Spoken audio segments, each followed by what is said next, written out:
Online থেকে কিছু কেনাকাটা যে করব এই সমস্ত পেজের জন্য মানুষ বিশ্বাস হারিয়ে ফেলে। হ্যালো এভরিওয়ান, আসসালামু আলাইকুম। কেমন আছেন সবাই? আমি একবার না দুইবার করে অনলাইন থেকে ঠকেছি। আর দেখেন দারাজ আমাকে কি পাঠাইলো কি দিল, এমনকি এটা ফেরতও নিচ্ছে না। দারাজ থেকে একটা ট্রাইপড অর্ডার দিছিলাম, তো ট্রাইপড অর্ডার দেওয়ার পর 2 দিন পরে সে দিয়ে গেছে। মানে দুইটা অর্ডার দিছিলাম, দুইটা দেয় নাই, তো একটা দিছে, কিন্তু একটা দিছে ভাঙা।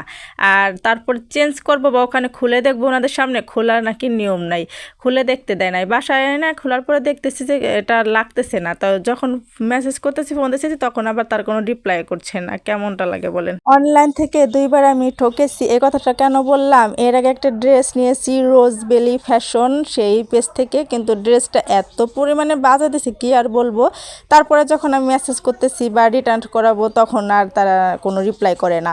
এই জন্য আমার বিশ্বাস করেন অনলাইন থেকে একদম বিশ্বাস উঠে যাইতেছে। আসলে এই সব পেজের কারণে কিন্তু সবাই অনলাইন থেকে কেনাকাটা করতে আর কি ভয় পাচ্ছে। তো আমিও কিন্তু অনেক ঠকাট হয়ে গেছি। দেখেন এই ট্রাইপডটা নিয়েছিলাম, ট্রাইপডটা এখন লাগানোর পরে দেখতেছি যে ট্রাইপডটা একদম ভাঙা, মানে যেখানে আমি মোবাইলটা রাখবো সেখানে কিছুতেই লাগাইতে পারতেছি না।